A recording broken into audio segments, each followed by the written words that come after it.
नमस्कार मित्रांनो, स्वागत आहे तुमचं सगळ्यांचं आपल्या लाडक्या युट्यूब चॅनलमध्ये. तर व्हिडिओवरती नसाल तर व्हिडिओ लाईक करायला विसरू नका आणि चॅनलला सबस्क्राईब करून सोबतचं बेल नोटिफिकेशन ऑन करायला विसरू नका आणि हा व्हिडिओ शेवटपर्यंत नक्की बघा. तर समर राजवाडे आता सर्वांसमोर फोडणार अंशुमनचं थोबाड, तर दुसरीकडे मात्र स्वानंदी देखील मल्लिकाचा उतरवणार माच. तर नक्की काय घडतं त्याला संपूर्ण अपडेट जाणून घेऊया. त्यासाठी व्हिडिओ शेवटपर्यंत नक्की पहा. तर मित्रांनो, तुम्हाला माहितीच असेल की सुष्मिताने केलेला मूर्खपणा आता सगळ्यांसमोर आलेला असतो. म्हणजेच तुम्हाला माहितीच असेल की या सुष्मिताला चक्क ग्रँड रिसेप्शन पार्टी हवी असते. त्याच्यामुळे आता समर राजवाडे तयार झालेले असतात. पण दुसरीकडे मात्र सगळ्यात महत्त्वाची बाब तर अशी असते की तुम्हाला माहितीच आहे की आत्तापर्यंत खूप साऱ्या गोष्टी अशा घडल्या की स्वानंदीला त्या पटलेल्या नसतात आणि त्यामधील ही सुष्मिताची गोष्ट. कारण की सुष्मिता ज्या प्रकारे सगळ्या लोकांना त्रास देत असते हे सगळं पाहून मात्र स्वानंदीला प्रचंड राग आलेला असतो आणि स्वानंदी म्हणते की काही जरी झालं तरी ह्या सगळ्या गोष्टीच्या पाठीमागे मल्लिकाचा हात आहे हे तिला चांगलं समजलेलं असतं. तर आता स्वानंदी म्हणते की ह्या मल्लिका काकूचा बदला मी कशा प्रकारे घेऊ शकते यासाठी स्वानंदी विचार करत असते. दुसरीकडे मात्र समर आणि आनंद हे दोघेजण मिळून देखील मात्र आता रिसेप्शनची तयारी करायचं ठरवतात. आणि आनंद म्हणतो की काही जरी झालं तरी त्या रिसेप्शनमध्ये कोणता गोंधळ नाही झाला पाहिजे याकडे आपल्याला लक्ष द्यायला हवं. पण तुम्हाला माहितीच आहे की रिसेप्शनमध्ये गोंधळ होणार कसा नाही. कारण की मात्र सगळ्यात महत्त्वाची गोष्ट म्हणजे तुम्हाला माहितीच असते की सुष्मिताच्या डोक्यामध्ये भलते सलते विचार आणि भलत्या सलत्या गोष्टी ह्या मल्लिकाने भरवलेल्या असतात आणि त्यामध्ये ती सगळ्या लोकांसमोर आता समर राजवाडेकडे काय मागणार आहे तुम्हाला माहीत आहे का? कारण की ही सुष्मिताच्या का आता अंशुमानसाठी परत त्या ऑफिसमध्ये जागा, दुसरीकडे तिच्यासाठी खूप सारी ज्वेलरी, पैसा ह्या सगळ्या गोष्टी मागते आणि म्हणते की मला प्रॉपर्टीतला अर्धा हिस्सा पण पाहिजे. आणि हे सगळं त्या मल्लिकाने आता सुष्मिताच्या डोक्यात भरवलेलं असतं. आणि समर राजवाडेसमोरच काय अख्ख्या घरातील लोकांसमोर आलेल्या सगळ्या काही माणसांसमोर सगळ्यांसमोर ज्यावेळेस मात्र सुष्मिता ह्या सगळ्या गोष्टी डिमांड करेल त्यावेळेस मात्र समर राजवाडेंची रिॲक्शन काय राहील हे पाहणं जास्त रंजक ठरणार आहे. पण मात्र त्याच्या अगोदर स्वानंदी पूर्ण तयारी करत असते की काही जरी झालं तरी मात्र ह्या सुष्मिताच्या हाती काहीच लागून द्यायचं नाही. म्हणजेच मित्रांनो, ही सुष्मिता पूर्णपणे मल्लिकाच्या जाळ्यात फसलेली असते आणि ती मल्लिकाने आधी स्वानंदीला सांगितलेलं असतं की मी तुझ्या बहिणीचा वापर करून मी तुझ्यावरती अशी वेळ आणेल ना की तू स्वप्नात पण त्याचा विचार केला नसेल. कारण की आत्तापर्यंत तू मला एवढा त्रास दिलाय ना स्वानंदी, ह्या सगळ्याचा बदला मी घेतल्याशिवाय शांत बसणार नाहीये.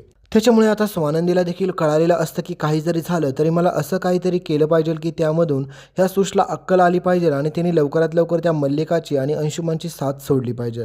पण आता अंशुमानच्या डोक्यात वेगळाच प्लॅनिंग चालू असतो. कारण की अंशुमानला हा नाद एवढा बेकार लागलेला असतो, तो आता त्याचा सुटेल असं तुम्हाला वाटतंय का? अजिबात पण नाही. पण मित्रांनो, सगळ्यात महत्त्वाची बाब तर चिंगीचं बाळ संपलं हे तुम्हाला माहीत. तर चिंगीचं बाळ आता कसं काय संपलं ह्या गोष्टीचा अजून काही शहानिशा झालेली नसते.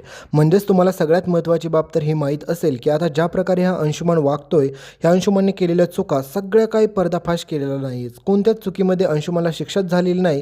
त्याच्यामुळे या गोष्टीमुळे खूप चुकीचा इम्पॅक्ट पडत आहे, तुम्ही पाहिलंच असेल. त्याच्यामुळे समर राजवाडेने पण याचा चेहरा सगळ्यांसमोर आणला नाही. ह्या अंशुमानने खूप साऱ्या चुका केल्या. त्याच्यामुळे आता काही जरी झालं तरी ह्या अंशुमानला शिक्षा झालेलीच नाही. त्याच्यामुळे याच्यातून पूर्णपणे चुकीचा संदेश येतोय हे तुम्हाला समजतच असेल. तर आता मल्लिकाच्या डोक्यात हाच एक डाव असतो की काही जरी झालं तर समर आणि स्वानंदीचं नातं कसं तुटेल याच्याकडे त्याचं जास्त लक्ष असतं. आणि तुम्हाला माहितीच असेल की आता मल्लिकाला सगळ्यात जास्त राग आलेला असतो की अर्पिताला घराच्या बाहेर धक्के मारून काढले म्हणून.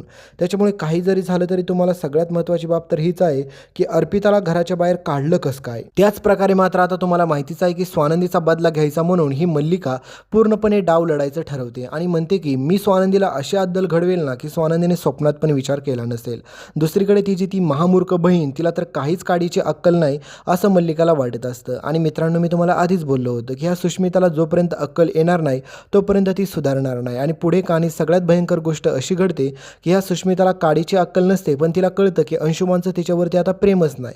म्हणजेच मित्रांनो, अंशुमान असाच दुसऱ्या मुलींसोबत अजून चॅटिंग करताना तुम्ही पुढे पाहाल. त्यावेळेस मात्र सुष्मिता म्हणते की हे काय करतोय अंशुमान तू सगळं. त्यावेळेस मात्र अंशुमान म्हणतं की तुझी लायकी जेवढी आहे ना तेवढंच तू बोलत जा. मी काय करतोय, काय केलं पाहिजे, मी काय नाही केलं पाहिजे या गोष्टीकडे तू लक्ष देऊ नको. कारण की तू खूप गरीब घरातून आली ना, तुला ज्या गोष्टी भेटतात ना त्या सगळ्या गोष्टी तू मिळव आणि तू गप्प बस. म्हणजेच मित्रांनो, आता तुम्हाला पुढे पाहायला भेटेल की ह्या महामूर्ख मुलीचे आता डोळे उघडतात. कारण की स्वानंदी एवढ्या दिवस ओरडू सांगत होते, समर राजवाडे ओरडू सांगत होता. त्यावेळेस मात्र ह्या मूर्ख मुलीला काहीच दिसत नव्हतं. तिला फक्त अंशुमानचं तिच्यावरती प्रेम आहे हेच वाटत होतं. पण त्या महामूर्ख मुलीचे आता डोळे उघडतात आणि फायनली तिला रिअलाईज होतं की तिने किती मोठं शेण खाल्लेलं आहे. तर दुसरीकडे मात्र मल्लिकाला असं वाटतं की सुष्मिताचा वापर करून ते आता स्वानंदीचा बदला घेईल. पण मित्रांनो, तिच्या डोक्यात वेगळाच प्लॅनिंग असतो. कारण की तुम्हाला माहितीच आहे की अंशुमनला कधीच सुष्मिता आवडत नव्हते. फक्त त्याला त्या संकटातून वाचण्यासाठी त्याने सुष्मितासोबत लग्न केलेलं असतं आणि अंशुमनला वाटतं की एवढा मोठा चिंगीसोबतचा मॅटर झाला आणि त्यामध्ये देखील मी सुटलो, त्याच्यामुळे काही जरी झालं तरी तुम्हाला माहितीच आहे की आता अंशुमनला माहीत असतं की मी या सुष्मिताला पण असंच सोडू शकतो.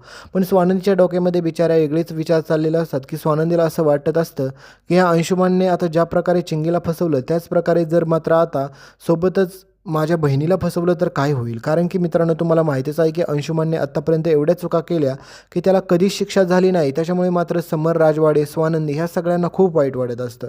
कारण की तुम्हाला माहितीच आहे की अंशुमनला जर योग्य ती शिक्षा नाही झाली तर किती मोठा प्रॉब्लेम होऊ शकतो.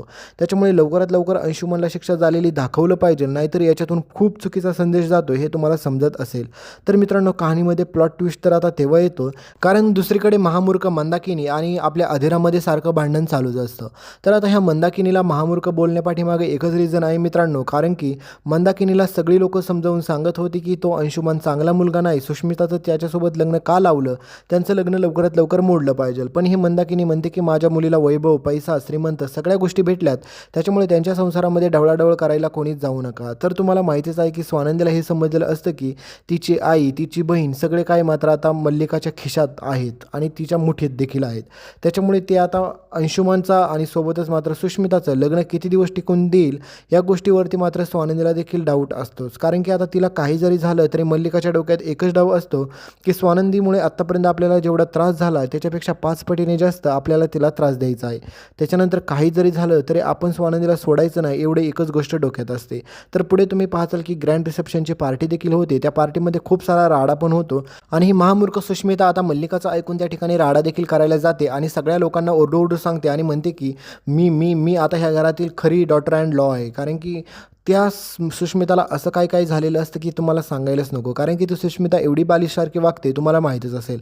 तर आनंद देखील त्या रिसेप्शनमध्ये आलेला असतो आणि त्यावेळेस मात्र आनंद समर आणि स्वानंदीला सांगत असतो की आपल्याला लवकरात लवकर काहीतरी केलं पाहिजे, कारण की चिंगीची कंडिशन पण खूप बेकार आहे.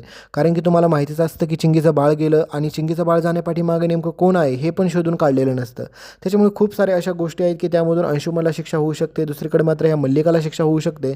पण असं काहीच झालेलं नसतं. तर आता स्वानंदी म्हणते की ह्या सुष्मिताने तर हद्द पार केली, त्याच्यामुळे तिला लवकरात लवकर जाग्यावरती आणि ओठणीवरती आणण्यासाठी मला काही करावं लागलं तरी मी मागचा पुढचा विचार करणार नाही. तर हा अंशुमन चक्क आता स्वानंदीला येऊन चॅलेंज देतो आणि म्हणतो की आत्तापर्यंत तुला वाटलं असेल ना तू जिंकली स्वानंदी, पण तू लक्षात घे आता तर तुझा खरे हार सुरू झालेले आहे.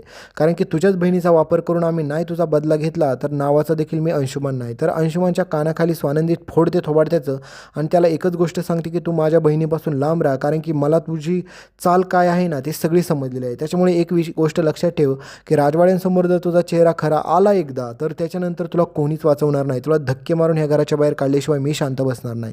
तर त्याच प्रकारे मात्र एकीकडे मित्रांनो मल्लिकाचा पण पर्दाफाश आपली स्वानंदी करते का नाही करते हे पाहण्या सगळ्या गोष्टी रंजक ठरणार आहे.